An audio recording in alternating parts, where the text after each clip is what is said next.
Olá, querido amigo, querida amiga, querido irmão, querida irmã. Uma boa noite para você e mais uma vez, seja bem-vindo ao canal Nossas Letras e Algo Mais, um canal de estudo da Palavra de Deus.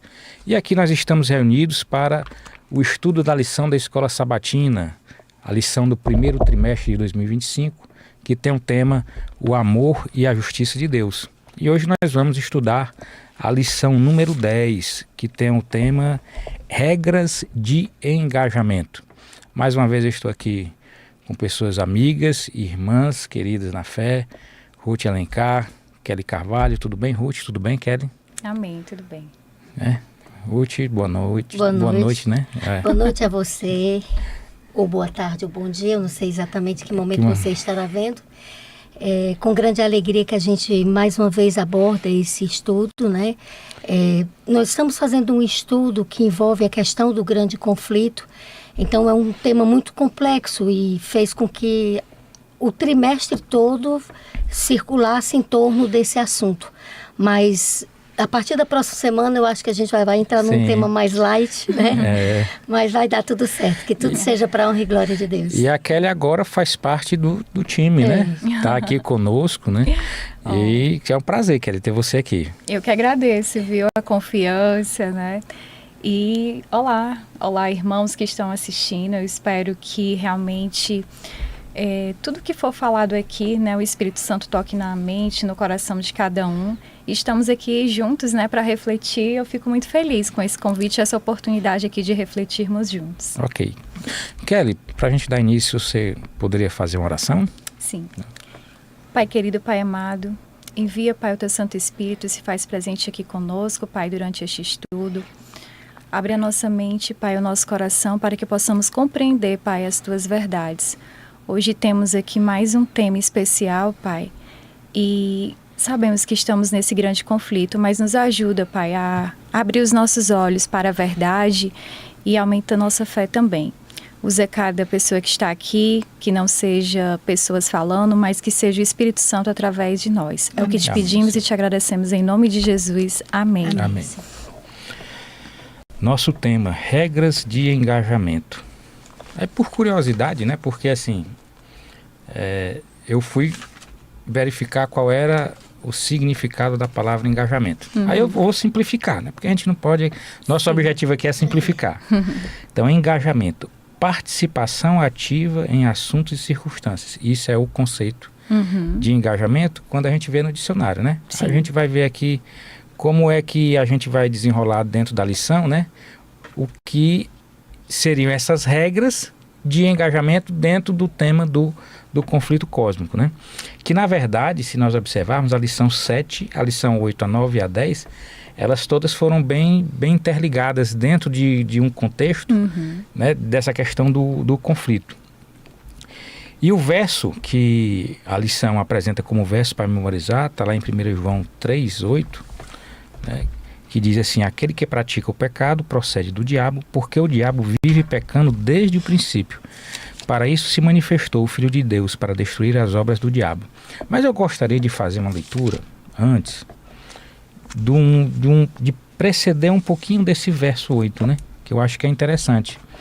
Em 1 João 3:1 diz assim, ó: vede que grande amor nos tem concedido o Pai, a ponto de sermos chamados filhos de Deus. E de fato somos filhos de Deus. Por essa razão, o mundo não nos conhece, porquanto não o conheceu a Ele mesmo. Amados, agora somos filhos de Deus, e ainda não se manifestou o que haveremos de ser.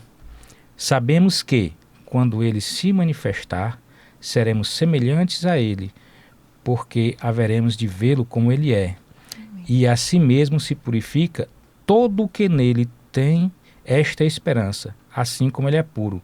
Aí já pulo para o verso 7, para a gente chegar no 8, que é o, né, que diz: filhinhos, não vos deixei enganar por ninguém. Aquele que pratica a justiça é justo, assim como ele é justo. Aquele que pratica o pecado procede do diabo, porque o diabo vive pecando desde o princípio. Para isso se manifestou o Filho de Deus, para destruir as obras do diabo, né? E aí a lição ela faz essa ligação, essa linha temporal da confirmação do que João apresenta aqui na sua carta, com 1 Reis 18, né, de 19 a 40, que é a experiência de Elias no Monte Carmelo. Né?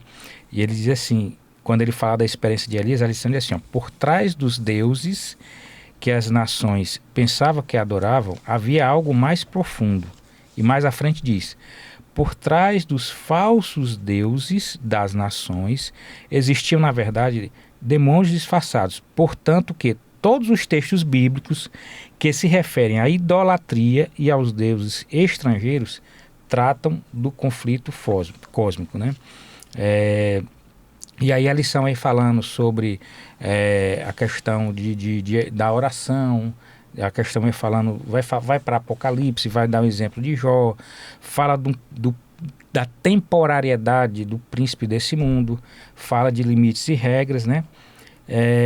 E a gente vê o quê? Que quando a gente estuda o contexto da lição, a gente vê que existe, na verdade, uma participação muito ativa de Deus e nossa, entendeu? E aí, qual é esse papel que a gente desempenha nesse grande conflito, né? Dentro dessas regras, né? Como seria esse papel nosso da gente desempenhar isso daí? Fiquem à vontade, aí agora é com vocês. Nesse conflito você tem 3 personagens básicos, né? Se a gente for falar assim dos personagens centrais. Jesus, né? Que é Deus, é a divindade. Nós temos o inimigo, né? De Deus, que nada é mais do que uma criatura que se rebelou, né? E tem o ser humano que está no meio desse conflito, né? Quando a gente começa a ver sobre esse conflito, a gente não pode perder de vista aquilo que eu coloquei. Não são 2 poderes onipotentes, tá? Ele só tem o poder dele está limitado ao que Deus permite que ele tenha de poder, né? Agora, ele tem um governo ilegítimo nesse mundo? Tem, mas infelizmente, embora tendo esse governo ilegítimo, ele tem legitimidade sobre nós. Por quê? Porque lá em Gênesis, Adão e Eva deram para ele. Agora, foi uma legitimidade que Jesus recuperou, né? Amém. Recuperou na cruz do Calvário, tanto é que Apocalipse 4, que Apocalipse 5 fala da chegada de Jesus, quando ele ascende, depois, né, ele ascende, e se ele se apresenta, fala que ele vê lá, ao lado do trono do Pai, ele vê um livro, ele vai lá, ele pega, é o único que pode abrir os selos daquele livro. Sim. Ele consegue, e na verdade aquilo não era um livro, né? O vocábulo da palavra mesmo, o significado é o rolo, é como se fosse a titularidade da terra, então ele retomou de volta. Então ele tem um poder temporário. Jó, quando passou o drama que ele passou, ele entendeu no final o que é que ele diz, eu pensava que te conhecia. Então quando a gente entende os poderes que estão envolvidos dentro desse conflito e que a gente entende que há um só poder que realmente é onipotente, fica mais fácil. Agora, qual é o nosso papel nessa dinâmica toda, né? A mente. Sim. A mente. Veja bem o que é que a Bíblia aborda, tanto no Antigo como no Novo Testamento. Aquela experiência de Filipe.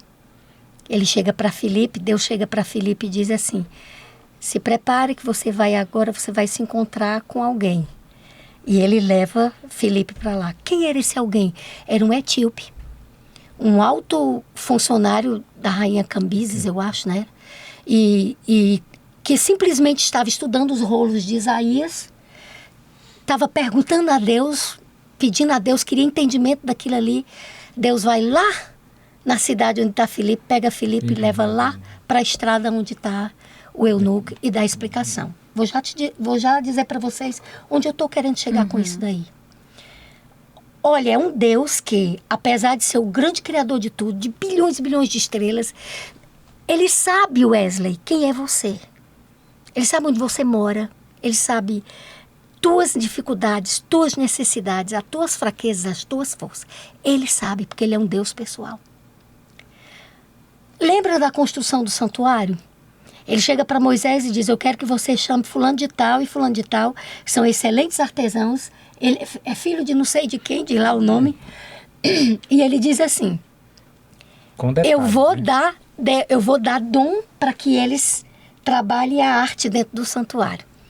Deus sabia, cara, que lá dentro no meio de Israel tinha 2 artistas, 2 artesãos que sabiam trabalhar naquilo ali. Outra história, aquela história que envolve Pedro e envolve, como é o nome daquele senhor? É o... Maria, minha mente falou agora. Cornélio. Era um gentil que estava junto com a família também, querendo tirar as dúvidas que ele tinha e queria aceitar, né, a fé. Não queria mais viver naquela fé que ele tinha, né, considerado pagão e tudo. Ele faz uma oração. Deus manda um anjo. Deus manda um anjo, o anjo vai lá e ele conversa com o anjo e o anjo diz assim, você vai fazer assim, você vai enviar mensageiros na casa de Pedro, ele mora em frente à praia, diz bem direitinho onde é que ele se localiza. Os detalhes. Então, para onde eu estou querendo chegar com tudo isso daí? É que a Bíblia, ela é rica em nos dizer que Deus, ele está do nosso lado. Amém. Ele sabe com quem nós estamos lidando. É alguém que para Deus não é nada em termos de poder, mas ele sabe que ele tem mais poder do que nós. Então, aonde será a nossa força para vencer? É se a nossa mente estiver realmente conectada com Deus. É a questão da noção do engajamento. Sim. Para quem está a nossa vida em termos de adoração, em termos de serviço. E aqui é muito mais profundo, né, do que dizer assim, eu pertenço à igreja tal. Sim. Eu pertenço à religião tal. Entendeu? Não tem... Isso faz parte da história? Faz. Mas não tem nada a ver com isso. Por quê? Porque Jesus mesmo disse que nos últimos dias iria haver aqueles religiosos que diriam, né? Senhor, foi em teu nome que curamos, foi em teu nome que expulsamos demônio, né? O que é que Jesus disse? Apartai-vos de mim, vós que praticais a iniquidade. Eles estavam fazendo o quê? Estavam expulsando demônio, estavam curando. Em nome de Jesus, aparentemente. Aparentemente, né? Exatamente. Aí Jesus diz, vós que praticais a iniquidade. Então, o que Deus quer de nós é realmente uma adoração sincera. Amém. E essa adoração passa pela questão do engajamento. E isso como você falou de outras vezes, diz respeito muito à questão de relacionamento. Sim. Relacionamento, né? E o interessante, assim, me chamou muita atenção regras de engajamento, né? Como assim regras, né? Mas quando você começa a estudar, eu achei um tema formidável, porque você vê o amor de Deus, né?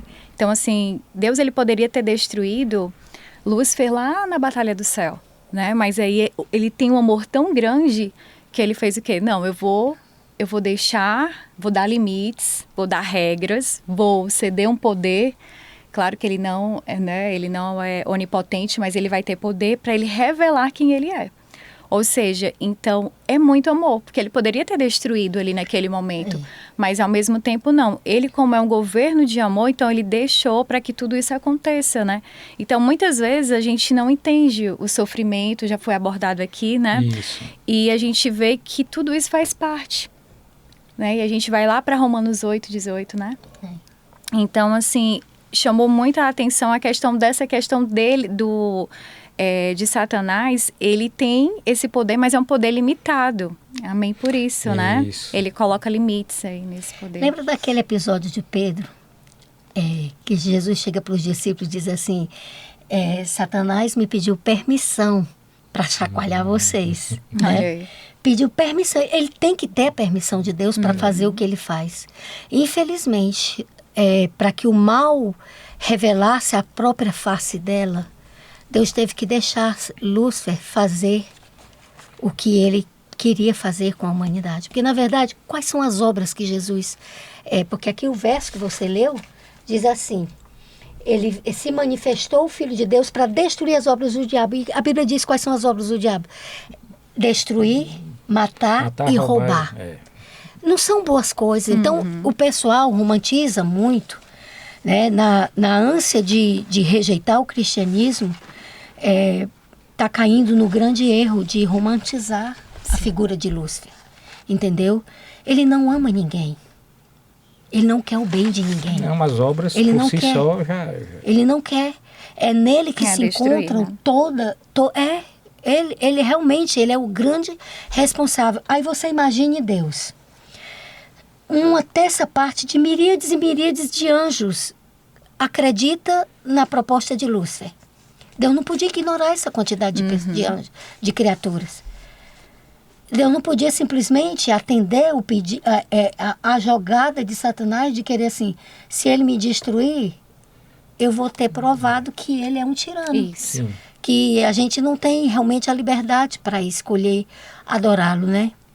No episódio ali de Elias, no Monte Carmelo, Deus chega para Elias e diz para Elias que ele tem que ir lá conversar com Acabe, que era um rei israelita, e avisar para Acabe que iria haver anos de seca. Por que que Deus fez isso? Para trazer sofrimento para aquelas pessoas, fome, ausência de alimentação? Não. É porque quando haviam muitos altares já erguidos com prostitutos sexuais, o que significava? Quando havia a proximidade da temporada para se produzir, para se colher na agricultura, eles iam para esses altares, tinham relações sexuais com aqueles prostitutos cultuais para poder trazer o quê? Fertilidade para a terra. Isso. Então, na cabeça deles, eles estavam fazendo aquilo porque os deuses da fertilidade iriam trazer a chuva. Entendeu? Então, quem estava trazendo chuva e produtividade eram os deuses dele. Então, Deus chega e diz, vai para Acabe e diz que eu vou sair de campo. Olha como Deus é. Eu vou sair de campo e vou deixar Israel na liberdade com os deuses dele para ter a chuva dele e ter a agricultura. E Elias finalizou avisa. com o cenário do monte, né? Com a batalha lá. Aí ele vai, avisa, a seca chega, a fome é desesperadora e a Jezabel e a Acabe ficam procurando Elias, avisa para todo canto, de todas as possíveis cidades que Elias possa se refugiar, que a cabeça de Elias está a prêmio. É quando ele foge, né?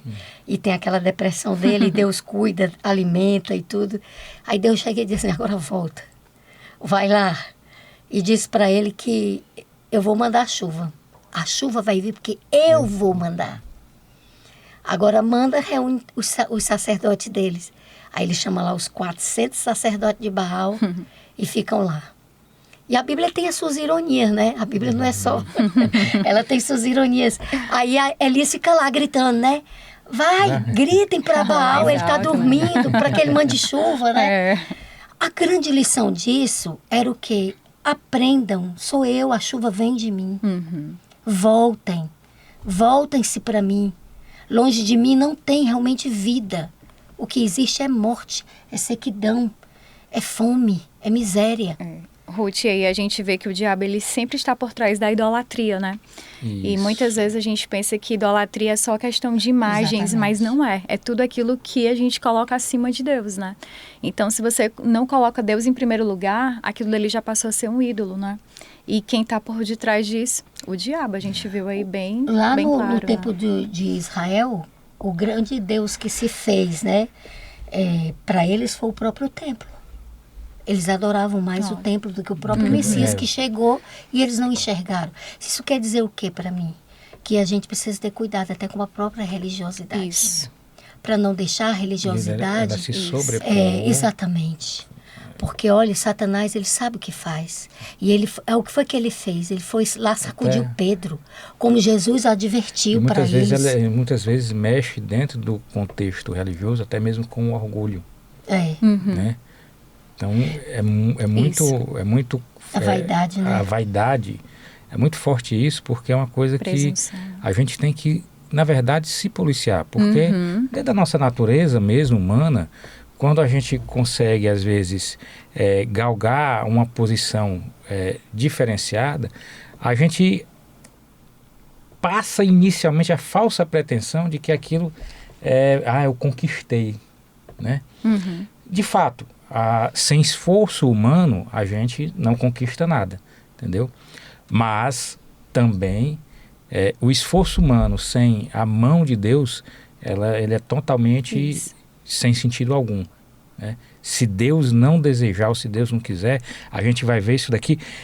Pronto, na lição da segunda, que fala aqui o tema um anjo atrasado, né? A gente percebe aqui muito essa questão do plano de Deus, do tempo de Deus, né? Eu vou fazer aqui uma analogia, porque essa lição fala do contexto de Daniel 10, né? Quando Daniel diz que passou 21 dias, né?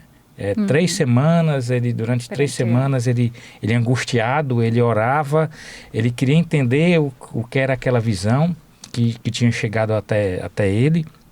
E ele passou 3 semanas em jejum, em oração, se absteve de alguns alimentos e tudo. E até que o anjo chega, né, e diz assim, desde o início da tua súplica, né, que foi enviado o anjo para te explicar. Aí eu faço até uma analogia, né, pra gente. Uhum. Hoje, quando a gente faz uma compra na internet, a gente tem opções de prazo de entrega, né? Eu vou querer que entregue quando? Eu quero que entregue imediato, eu quero que entregue com 7 dias, Você faz a escolha, mas com Deus não é assim. Não existe a gente dizer para ele assim, eu quero que seja agora, que é às vezes um erro que a gente comete, de achar que a nossa oração, a nossa súplica, o nosso pedido, ele tem que ser atendido imediatamente, e não é. Deus tem um tempo dele, Deus tem um plano dele, assim como aconteceu no capítulo 10 de Daniel, entendeu? Mas tem uma explicação, né? Sim. Entendeu? Tem um contexto todo em cima disso daí. Aí a lição fala, né? Que para que o conflito pudesse acontecer, Deus não exerce todo o seu poder, que é aquilo que a Ruth já falou, entendeu? E em certo sentido não é difícil compreender os limites dessa atuação, pois o Senhor trabalha apenas por meio do amor, como a Kelly disse, e o amor não há o amor e não a imposição. É o fundamento do seu governo. Deus age unicamente por meio dos princípios que se originam do amor. Então, assim, a gente, dentro desse contexto aqui, né, dessa passagem de Daniel, qual é a compreensão, então, que a gente pode trazer dentro do conflito que a gente está vivendo, do nosso relacionamento, da nossa oração, em relação aos planos de Deus, ao tempo de Deus para a vida da gente? É uma coisa que a gente tem que refletir sobre isso. Wesley, voltando só um pouquinho, Ruth, a questão também da adoração, né? Porque a partir do momento que estavam ali por trás, né, de falsos deuses, né? O próprio Satanás, ele está ali por trás, né, da questão da idolatria. Sim. Então, gira tudo em torno de quê? Da adoração, né? Quem estamos adorando? E a gente vê que é tudo isso que ele quer, né? Desde a batalha lá do céu, ele queria ser adorado, né? Queria tomar o lugar de Deus. E ele continua em toda a Bíblia. A gente vê ali em Apocalipse, principalmente, né? Que fala muito dessa questão de quem nós estamos adorando, né? Então, acho que também fica essa reflexão aí para a gente pensar um pouquinho sobre isso também. Vocês se lembram da história que eu contei, acho que foi na lição passada, Sim. que eu contei que da abordagem do ladrão que me ameaçou? Sim. Jesus, quando ensina a oração do Pai Nosso, ele diz que a gente deve dizer, livra-nos de todo o mal. Por que que Jesus introduziu esse conselho, essa orientação, livrai-nos do mal? Quando naquele dia a ordem foi dada para que eu orasse, né? Eu fiquei pensando assim, poxa, eu orei antes de sair de casa, não está nem com 2 minutos, porque de repente tem que orar novamente, né? Wesley, eu tenho que entender dentro dessa ordem. Deus, ele não pode... Sabe a história de Jó? Que Satanás diz que Jó só obedecia a Deus porque Deus o favorecia. Do mesmo jeito, Deus, ele não pode fazer tudo em relação a nós, a não ser que a gente permita. Isso. Essa é a questão do engajamento, você está entendendo? Eu preciso dar permissão a Deus para que Deus... Não que assim que Deus precise dessa permissão, mas é porque é uma relação. Só existe quando existe liberdade. Isso. Então, naquele momento, Eu não sei o que se passava por trás dos bastidores do invisível. Mas naquele momento eu entendi que Deus estava me orientando para orar. E quando aconteceu o que aconteceu daquele cara, Deus já sabia do planejamento daquele rapaz, de assaltar alguém, entendeu? Então, naquele momento, não sei o que se passava por trás das cortinas do invisível, mas naquele momento, Deus quis intervir, Deus quis proteger, mas por alguma razão precisava que eu desse a permissão. E aí Você entende? É. Então, por isso que a gente tem que dizer realmente, livrai-nos do mal. Pedro, quando Jesus chegou para ele, disse para os discípulos, né, que Satanás tinha pedido para que ele pudesse chacoalhar, ele diz para Pedro, quando você se converter, olha só aí a questão como é importante a questão do engajamento. Quando você se converter, você vai cuidar, vai pastorear, você vai ser um pastor, né? Por enquanto você não está convertido. Quer dizer, Satanás vai te vencer. E venceu. Verdade. Venceu. Pedro traiu a Jesus do jeito que Jesus tinha dito que iria acontecer. Onde eu quero chegar?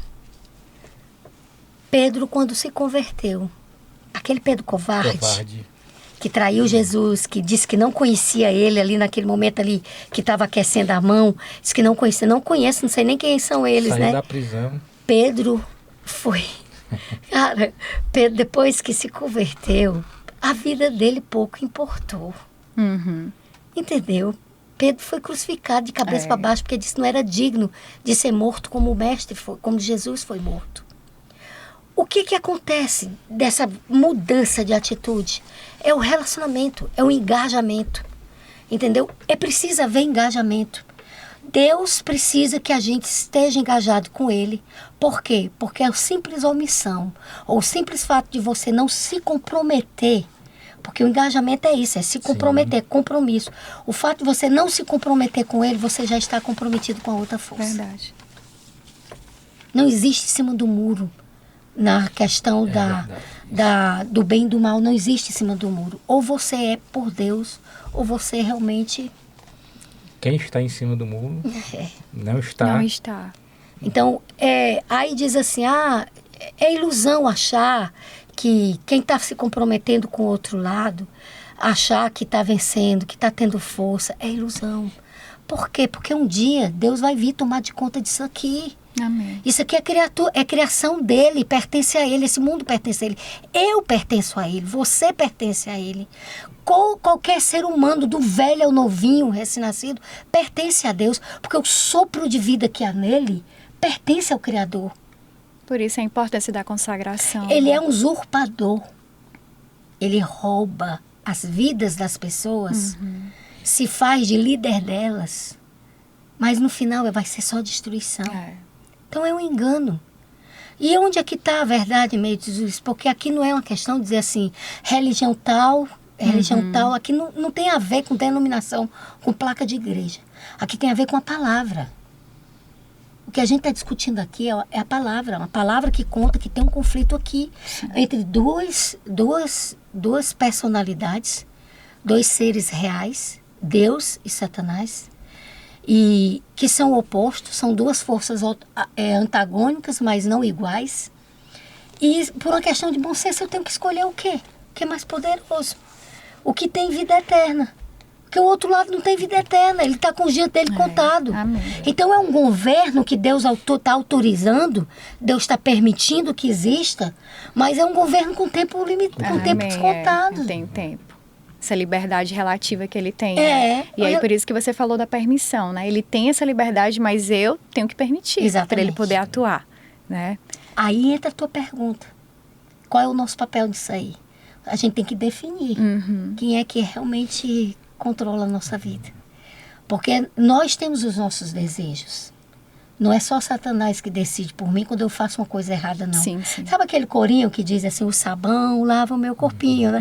Quando eu canto pra minha netinha, quando eu estou dando banho nela, eu digo assim, o corinho diz assim, quando o mal faz uma manchinha, né?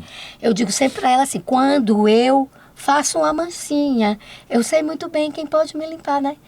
Eu digo, Maria, vai ser sempre você quem vai É decidir. verdade. Você, no final das contas, é você quem decide. Se você vai desobedecer a vovó, se você vai mentir, se você vai falar a verdade. Se você vai amar a Deus, se você vai obedecer a Deus. No final das contas, é você quem vai decidir. O mal só vai ter poder se você permitir. Então, a gente tem a nossa responsabilidade, sim. Nosso livre-arbítrio. E por isso a importância da gente estudar, né? Porque Estudar a a gente vê palavra. que o nosso papel é muito forte. E aí entra justamente o quê? A questão da oração, A oração. do relacionamento, que é falar com Deus, né? Na lição aqui do capítulo 10, que o anjo, né? O anjo Sim. atrasado. O que aconteceu realmente ali?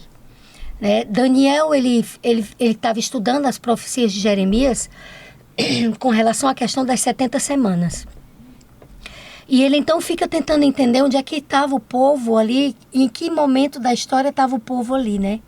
E ele começa a se angustiar, porque ele vê que a coisa está muito maluca, aquela interpretação que ele mesmo está fazendo. Ele está vendo que a coisa é angustiante, né? E ele quer entender em que momento eles estavam. Sim. Só que aí ele faz a oração. Né? Ele faz a oração e quando ele diz assim, no dia 24 do reinado, há 21 dias já estava, a oração dele já ia ser respondida. Mas por que não foi respondida? A Bíblia fala que o anjo Gabriel teve que contender com o príncipe da Pérsia. Quem era aqui essa figura do príncipe da Pérsia? Eram as duas coisas. Isso. Era realmente o Ciro e era realmente o anjo que estava interferindo. Por quê? Porque a luta estava sendo Miguel e Gabriel, quer dizer, Cristo e o anjo estavam tentando convencer através da mente. Sim. Nas decisões de Ciro, se libertaria o povo, se não libertaria o povo, se mandaria o povo de volta para Jerusalém, se deixava o povo ir livre, entendeu? Mas, por outro lado, estava o mal também, dizendo, não deixa, porque a profecia não pode se cumprir. Eu tenho interesse de barrar, entendeu? Então, eram as duas. Então, essa luta era Com uma medo luta da redenção. De decisões. De decisões. O que isso nos diz? Que De duas os poderes desse mundo, os governantes, os presidentes, né, os deputados, os senadores, ali, gente, tem no mundo invisível tem as forças do mal para exatamente ser estabelecido leis de justiça, leis de injustiça, entendeu? Vocês acham que quem inspirou para que passasse a lei, acho que foi no Irã, do casamento de crianças de 9 anos, casar com pessoas? Só uma mente doente pode autorizar uma lei dessa, porque isso é uma pedofilia, Sim. né? Aberta. Então, nas leis que a gente vê de perseguição, de matança, existe a influência maligna, assim, dos demônios, entendeu? Nós estamos lidando aqui na Terra com até essa parte de miríades e miríades de anjos, gente. São muitos, são incontáveis, a nossa mente é incontável. A gente não consegue chegar a esse número exato. Nós não conseguimos vislumbrar, dentro de um contexto desse conflito celestial, o que aqui significa, porque Exatamente. a gente tem a visão realmente limitada. E Deus sabe que a gente é pó, sabe? Então, a misericórdia, a graça de Deus, ela atua no meio de tudo isso daí. A gente não precisa ter medo, porque maior é Deus. Isso. Deus, na hora que Ele quiser, ele termina com isso tudo aqui. E o inimigo, ele só vai até onde Deus realmente permite. Jó, ele só passou por aquela experiência porque Deus sabia que Jó passaria. Deus só pediu a Abraão que desse o seu filho, porque ele sabia que Abraão... Ele conhece. E ele não ia pedir isso a mim. Como você falou, ele conhece o Wesley, ele conhece cada um, né? Então ele sabe até o limite de cada pessoa. Ele não vai pedir a você nem a você uma coisa que ele pode pedir a mim. Nem vai pedir a mim uma coisa que pode pedir a você. Você está entendendo? Porque é um Deus que nos conhece. Ele sabe nossas estruturas, sabe que nós somos pó. Agora, para isso, a gente tem que estar o quê, né? Justamente se relacionando direto com ele, né? Porque a gente vive nesse grande conflito. A Kelly falou sobre a questão dos limites, né? Da atuação do inimigo de Deus.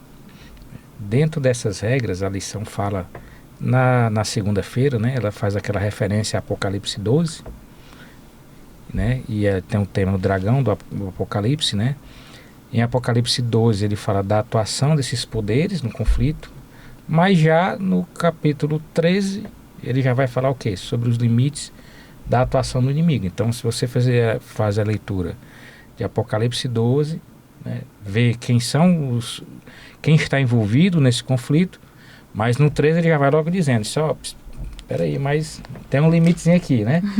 Tem um limite. E aí a lição vem falando, né?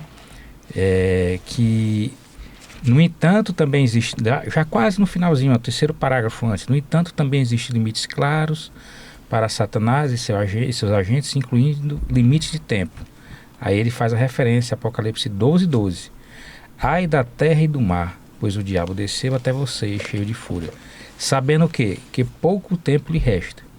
E aí no finalzinho a lição vai para um dos textos que eu acho mais bonito, que é Apocalipse 21, 4, que ele diz, no fim o Senhor triunfará, ele lhes enxugará dos olhos toda lágrima e já não existirá mais morte, já não haverá luto, nem pranto, nem dor, porque as primeiras coisas passaram, né? E aí a lição faz essa pergunta, né? O que é que essas passagens revelam para nós esses limites, né, cara, que você falou. E ele sabe que ele é limitado pelo tempo, por isso o desespero dele, né? Porque ele sabe que o tempo dele é muito curto e está cada vez mais curto. Então é por isso que o grande conflito a gente está vendo com muito mais frequência. Né? Então quando você começa a ter um relacionamento real e sincero, você consegue ter discernimento. Por isso a importância do jejum, né? A questão de como você se alimentar, e você entra em toda a questão da consagração. Eu falo por experiência própria, né? Então, assim, depois que eu deixei a carne... A gente gosta de contar a história, viu? Então, se você quiser contar a história, pode contar. Pois é, depois que eu deixei de comer carne, frango, né? Ainda tô no peixe, mas já deixei. Mas, assim, eu consigo ter mais discernimento ao estudar a palavra. E a gente vê que quando a gente está estudando, somente durante essa lição dessa semana, você vê muita questão da oração e do jejum. Né? Então, como é importante a gente ter esse discernimento, a Ruth, ela teve esse discernimento quando ela deu o testemunho dela, por quê? Por causa do relacionamento dela. Então, quando você tem um relacionamento, você consegue ver, você consegue enxergar muitas vezes que a batalha não é entre você e uma pessoa, mas é o inimigo usando uma pessoa.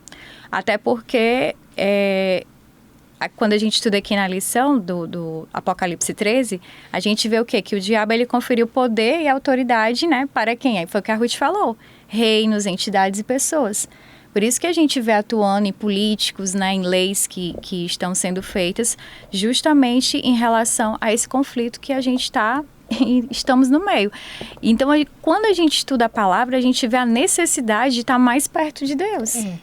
Porque só a fé, né, só a oração, muitas vezes você fica até confuso, né? Então não vou nem mais estudar. Porque quanto mais estudo, mais tentação vem, mais provação vem. Mas é aí que entra o quê? A questão da sua fé. Né? E quando você vê histórias como a de Pedro, nossa, é muito lindo. Ele dizer, não, pode me matar, mas não me crucifica de cabeça para baixo, porque eu nem sou digno, né? Então, muitas vezes, quando eu estou estudando, eu peço justamente a fé deles, né? Eu digo, Senhor, será que quando... A gente sabe que as coisas vão piorar, né? E a gente precisa realmente... Que bom que a gente ainda tem esse tempo de compartilhar, de refletir com os irmãos, né?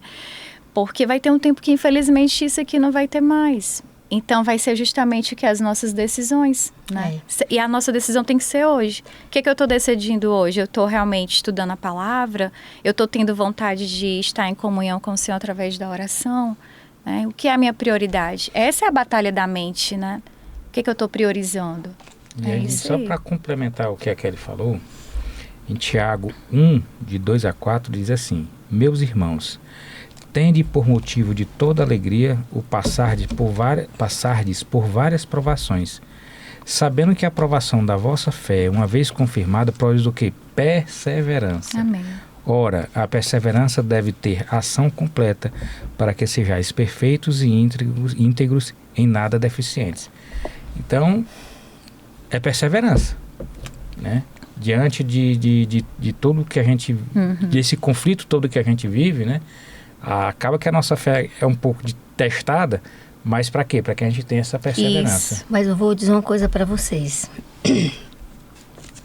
A lição de segunda-feira, ela traz um assunto muito sério, que é a questão do Apocalipse 13, né? Sim. Apocalipse 13, ele na verdade, ele anda em paralelo com Daniel 7 e Daniel 8, que são as profecias que falam do chifre pequeno, né? Que realmente começa a se destacar e sai derrubando os outros 3, né? O próximo trimestre vai ter muito, né? Eu não vou entrar muito nesse detalhe da parte profética, porque no próximo trimestre vai ser símbolos e marcos, né, proféticos, então a gente vai poder abordar com mais profundidade. Mas é preciso que a gente entenda uma coisa. Nós temos um inimigo que realmente está irado, muito irado. Ele sabe que ele está perdido, ele sabe que ele está derrotado, ele sabe que não tem mais chance. Isso. E o que é que vai acontecer? Ele vai procurar ao máximo desviar as pessoas da verdade.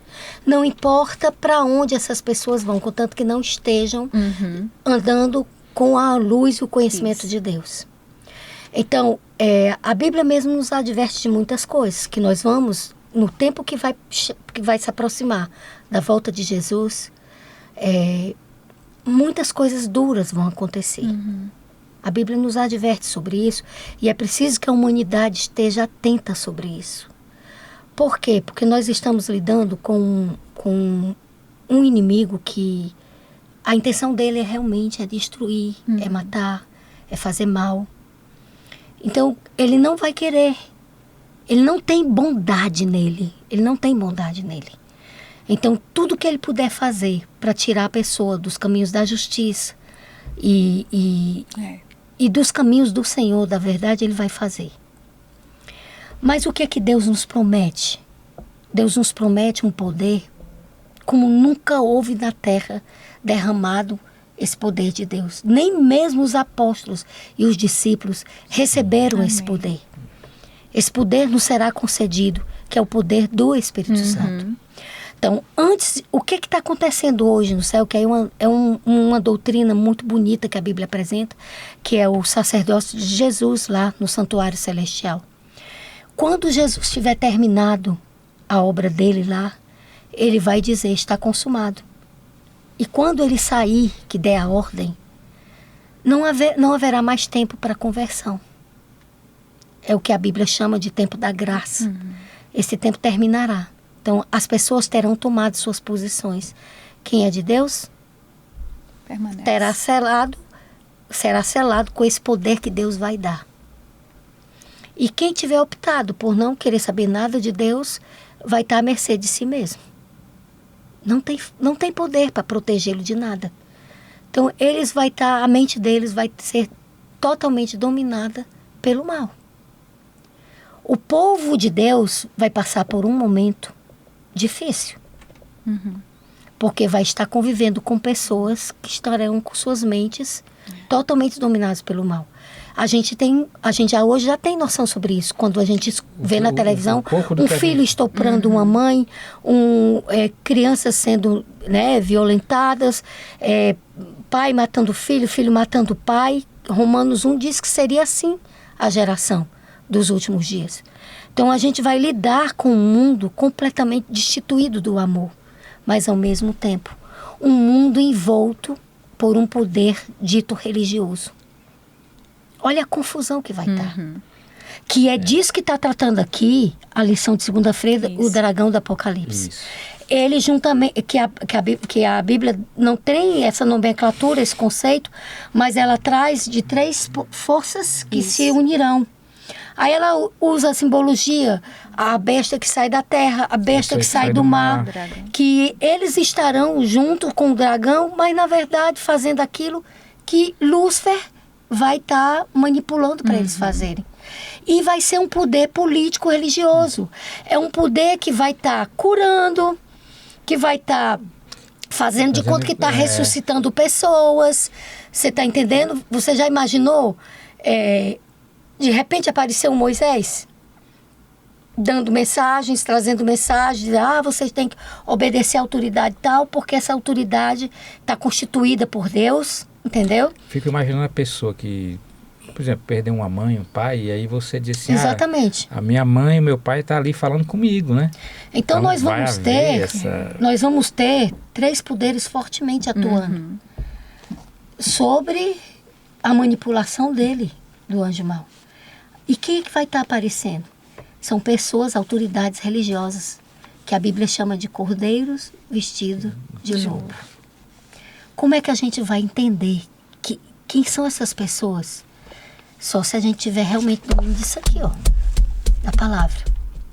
Se você amar a Deus acima de você mesmo, porque qual é a característica do povo de Deus dos últimos dias? Será o povo que perseverar até o fim, que terá fé em Jesus ou de Jesus, qualquer uma das duas, cumpre. A fé em Jesus e que guarda os mandamentos. Então, qualquer religião hoje, qualquer poder religioso hoje, que disser o contrário para você fazer, que esteja diferente do que a Bíblia diz, desconfie. Porque está aqui escrito, os 10 mandamentos, é o mínimo, é a síntese, a condensação da vontade de Deus.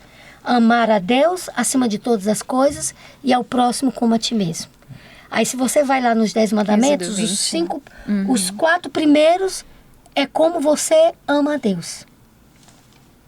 Os 5 em diante, o 5º em diante até o 10º é como você ama o seu próximo. Os 10 mandamentos estão em vigor.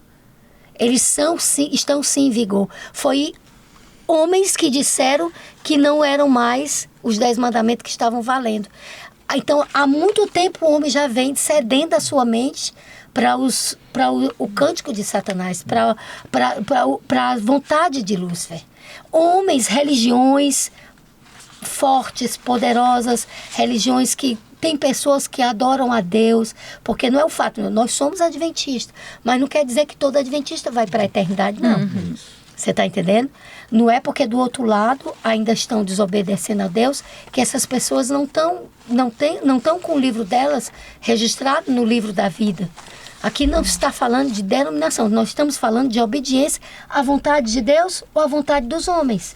É disso que se trata a história de Apocalipse 13. Né? E para a gente ir adiantando aqui, a gente vai fazer a terça e a quarta, a lição de terça que fala sobre Jó e a quarta que fala sobre o príncipe temporário desse mundo, né? É interessante porque as duas abordam são muito semelhantes no sentido do contexto de abordar tempo de Deus, o plano de Deus, essa questão da fé testada e dos limites da atuação do inimigo. Não é verdade? Então, assim, Jó é um exemplo para a gente hoje, a situação pela qual Jó teve que passar, né? O limite que foi dado dentro dessas regras, né? Dentro das regras estabelecidas desse grande conflito, teve limites. Deus estabeleceu limites, entendeu? E estabeleceu também tempo. Por isso que a questão da temporariedade, ou seja, o príncipe temporário deste mundo. A lição também aborda. Isso daí a gente vê não só lá como o texto de João, mas em 2 Coríntios 4 também é abordado essa questão da temporariedade. Jó, a gente sabe, né? A história, porque passou por trás de Jó, a gente sabe. Mas Jó terminou a história dele sem saber. Foi. Agora, como é que aquele homem se manteve tão firme? Porque tinha engajamento. Porque tinha engajamento. A fé dele não era uma fé baseada em circunstâncias.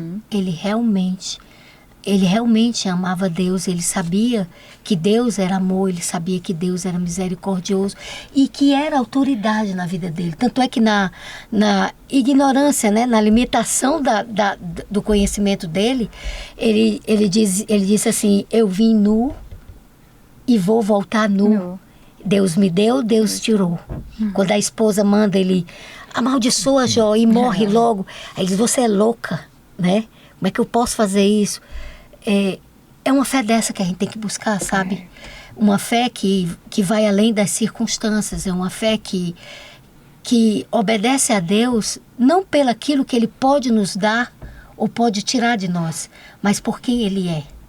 E é só isso que Deus pede a gente. Me conheçam. Quando ele diz, venha e vamos arrazoar, vamos conversar. Porque Deus ele não quer impor nada, ele manda você, ele quer que você questione, vamos arrazoar, vamos entender, vamos entender por que é que isso está acontecendo, Exatamente. por que tem esse conflito, porque a sua vida está passando por isso, mas ele pega e ele estabelece aqui o manual de sobrevivência, né? Eu me lembrei agora do pastor Diego. O manual de sobrevivência para nós. Ali na cruz, Wesley e Kelly, Jesus ali todo arrebentado de dor, com a multidão gritando, né? Que ele não era o Messias, né? O que ele disse? Pai, perdoa, porque eles não sabem o que fazem. É muito amor e misericórdia. É muito amor e misericórdia. Para uma pessoa dizer assim, Deus não é tirano, Passando Deus por tudo não isso, ama. né? Entendeu? É preciso você realmente se relacionar com Ele para poder entender realmente que a gente é pó mesmo, que a gente é limitado mesmo no que a gente sabe. E que Ele é um Deus de amor e de justiça e a palavra dele não volta atrás. Ele disse que vai vir, que vai voltar e Ele vai voltar. Agora é preciso que a gente fique atento, porque Apocalipse 16, se a gente avisa que Jesus vai voltar, que Jesus vai tomar as rédeas desse mundo novamente, a gente também precisa dizer para o mundo, advertir o mundo, que tem um que ele ama a mentira. Isso. E ele vai contrafazer a volta de Jesus. Antes da verdadeira volta de Jesus, haverá uma encenação, uma contrafação da volta de Jesus. Ele vai dizer que ele é Jesus, ele vai curar, ele vai ressuscitar. Como é que a gente vai saber que não é Jesus? Porque a palavra de Deus diz que haverá a primeira ressurreição, os que ressuscitarem primeiro vão se encontrar com Jesus aonde? Nas nuvens do céu. Jesus não vai pisar aqui. Não vai pisar na terra. Então, se tem alguém aqui dizendo que é Jesus, que está curando, você já sabe que não é Jesus, porque ele não vai pisar aqui. A gente é que vai se encontrar com ele nas nuvens do céu. Então, a palavra de Deus dá as dicas de como a gente... É a luz, né? É a luz. E ele então, por isso que ele tem tanta raiva, né? Dos filhos de Deus que querem proclamar a palavra. Na verdade, ele ele quer sabe que ele fique já é nas vencido. trevas, né? Isso. Ele já sabe que ele já é vencido. E ele quer ganhar mais Então, pessoas ele pro quer- engano, né? Não quer Isso. que as pessoas sejam porque salvas. ele é mau. Agora, para a gente não deixar quem nos assiste assim, mas Deus permite que tenha um mal, ou estabelece limites, mas por que ele estabelece limites? E ele deixa que isso aconteça, mas a gente tem que entender também que tem regras. Ele Não não é pode isso? tudo. Ele não pode tudo. A Então, liberdade assim, relativa para ele, né? Então, assim, já na quinta-feira, para a gente já ir encerrando, tem assim, o conflito cósmico é, acima de tudo, uma disputa a respeito do caráter de Deus, gerada pelas acusações do diabo contra o seu governo, sua bondade e sua justiça. Aí diz, é uma espécie de processo judicial da aliança que envolve o universo inteiro. Aí eu vou trazer o exemplo, né? Falando judicial, eu vou dar o exemplo. Você não pode pegar, e aqui dentro do contexto da lição, lógico, você entender o seguinte, que se você faz um exemplo, vamos partir para o nosso contexto assim, alguém chegou e disse assim, rapaz, eu vi o Wesley passar ali e furtar um celular. Você tem prova da sua acusação? Aí disse assim, tenho. Aí você pode ter dois tipos de prova, né? Você pode ter uma prova objetiva, concreta, que é o quê? Diz, rapaz, eu vou pegar a gravação ali da câmera de segurança e tá aqui. Olha, foi ele que pegou e levou. Ali você tem uma prova objetiva. Não, mas é porque passaram 2 pessoas só naquele local. Aquela outra eu considero uma pessoa idônea. Se a outra eu considero idônea, então só pode ter sido Wesley. Só pode ter sido ele. Misericórdia. Então, existe o quê? Uma subjetividade. Né? E por existir essa subjetividade, é que é permitido com que, como a lição diz aqui, que seja feita uma investigação independente, parcial e aberta. Né? No caso de Deus, se as acusações ameaçam seu governo, elas não podem ser simplesmente varridas para debaixo do tapete. Então, para você entender, se Deus permite que ainda o mal esteja aqui, é porque diante de todo o universo é necessário que aquelas acusações feitas a ele sejam provadas como falsas, como não verdadeiras, né? Então, assim, tem regras, né? Existe de fato, como diz, a lição falou, o príncipe desse mundo, a atuação dele é temporária, ele tem limites e tem regras dentro desse conflito. Exatamente. Né? Agora, o que é interessante também é que Deus também, né, ele tem limites, né? Como assim? A questão do livre-arbítrio. Então, a partir do momento que Deus ele dá o livre-arbítrio, né? Então, ele já, ele está um pouco limitado no poder dele. Então, ele está aqui mostrando a palavra, está tendo essa oportunidade de a gente estar aqui refletindo, mas é livre-arbítrio da pessoa querer assistir o vídeo ou não. Esse vídeo vai chegar para algumas pessoas, né? Vamos fazer daqui a pouco, a gente já faz o nosso... Dá tempo de um comentário? Sim. Pegando aqui o gancho do que a Kelly disse, que interessante, eu fiquei pensando na história de Jonas, né? Apesar assim, Deus respeita o livre-arbítrio. Deus respeitou o livre-arbítrio de Jonas. Ele chega para Jonas e diz assim, Jonas, vai lá em Nínive e avisa aquele povo que eles estão... Eu não aguento mais a maldade deles. E eles têm que parar de fazer aquela maldade e tem que se arrepender, porque senão eu vou destruir Nínive, né? Agora, que loucura, porque ele ia sair do território dele, o profeta... Ele acho que foi o único profeta da Bíblia que agiu fora do território de Israel, né? Ele teve que sair de Israel para ir lá para a Síria, para poder exatamente ir em Nínive e avisar. Agora, quem eram os assírios? Os assírios escalpelavam, os assírios faziam empalamento. Eles diziam, para onde Deus está me mandando? Para o inimigo, lá para o inimigo, avisar o inimigo que vai ser destruído. Que loucura é essa, né? Aí o pobre, o que é que ele faz? Vou não. Desespera, né? Aí pega um barco, contrário. Compra uma passagem pro barco, entra no barco e vai pro oposto, né? Viaja pro oposto. Aí Deus vai lá no barco, agita o mar, faz uma balançada. E os marinheiros desesperados, né? Nós já oramos para os nossos deuses, o que está acontecendo com esse mar, que violência é esse mar. Como é que pode ter um rapaz dormindo lá embaixo? Vamos lá atrás daquele rapaz. Acorda, né? Acorda, vai e ora pro teu Deus, porque a gente vai morrer. Aí Jonas entende que a culpa é dele, né? Aí Jonas disse, rapaz, me jogue no mar, porque a culpa é minha.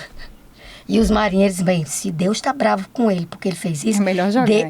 A gente também não pode jogar esse homem no mar, porque Deus vai ficar bravo porque ele está matando o homem dele, né? Sim. O profeta dele. E a Bíblia conta que os marinheiros estavam lá tentando, né? Então, se Deus respeitava o livre-arbítrio, por que ele não respeitou o de Jonas, né? Vou já chegar lá. Aí Jonas chega e diz, pode me jogar no mar. Joga no mar, né? Ele joga o Jonas no mar. Aí a Bíblia diz que Deus mandou um grande animal, né? Um grande peixe, né? E ele vai lá e fica com Jonas 3 dias, né?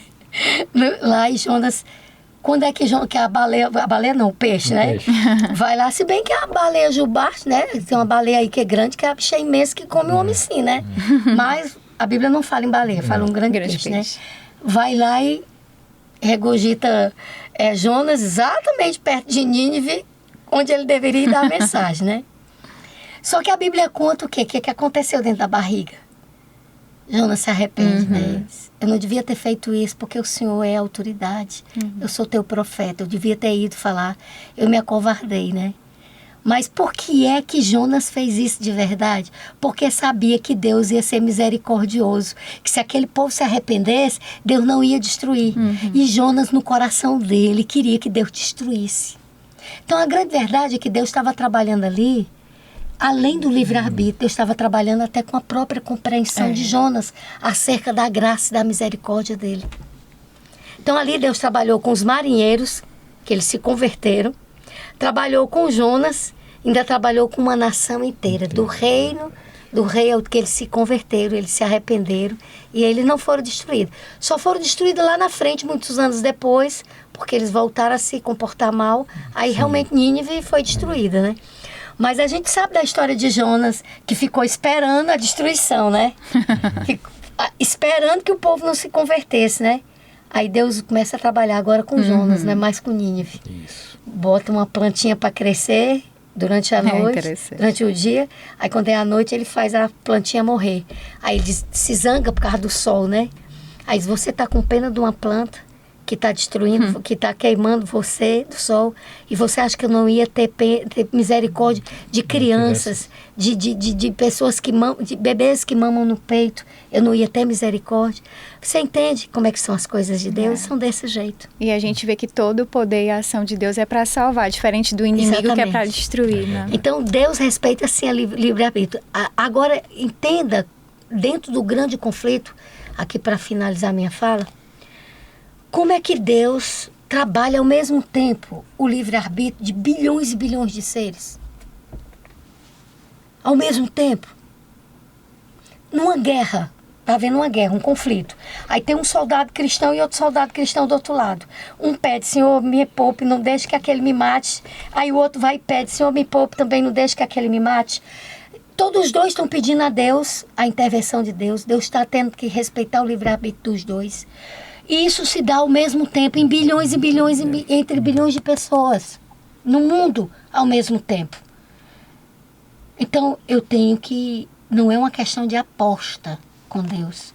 É de acreditar que na sapiência dele, na onisciência dele, ele sabe o que faz quando ele toma uma decisão. Amém. De dar tempo para confiar. Uma criatura dessa mostrar o argumento dele. E ele é grande em perdoar e ter misericórdia. É isso. Então, aconteça o que acontecer na minha vida, seja câncer, seja desastre, seja morte, seja o que for, Deus é amor. Amém.